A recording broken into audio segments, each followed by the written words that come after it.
В селе Шеймуратово на родине комдива Минигаля Мингазовича Шеймуратова произошло историческое событие – передача артефактов, обнаруженных на территории Донецкой области. С особой гордостью представитель поисковой экспедиции Алчевского городского поискового отряда имени Салавата Юлаева, общественной организации «Союз поисковиков Донбасса Луганской Народной Республики» Флюр Карачурин передает на хранение бесценный подарок в музей средней школы имени Минигали Шеймуратова. Эта подкова, ей больше 80 лет, и принадлежала она предположительно башкирской конной дивизии.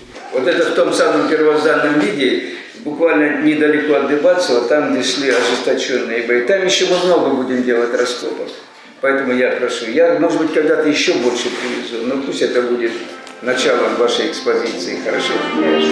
Рассказы о знаменитых лошадях-победителях из Башкортостана со временем стали известны далеко за пределами республики, став символами не только физической выносливости, но и духовной силы. И вот спустя столько лет подкова вновь вернулась на родину. Получить в подарок такую находку было не только волнительно, но и очень ответственно. Издревле считается, что найденная подкова приносит удачу и благополучие, являясь оберегом. Теперь, как часть коллекции школьного музея, она будет хранить свою историю, а вместе с ней и историю тех невероятных лошадей-героев из Башкортостана. И обязательно станет не только свидетельством долгой борьбы и победы, но и связующим звеном между прошлым и будущим. Торжественное событие, прошедшее в Шеймуратовском многофункциональном клубе, стало символом объединения разных поколений и укрепления партнерских отношений между поисковыми отрядами. Круглый стол собрал представителей поисковых отрядов,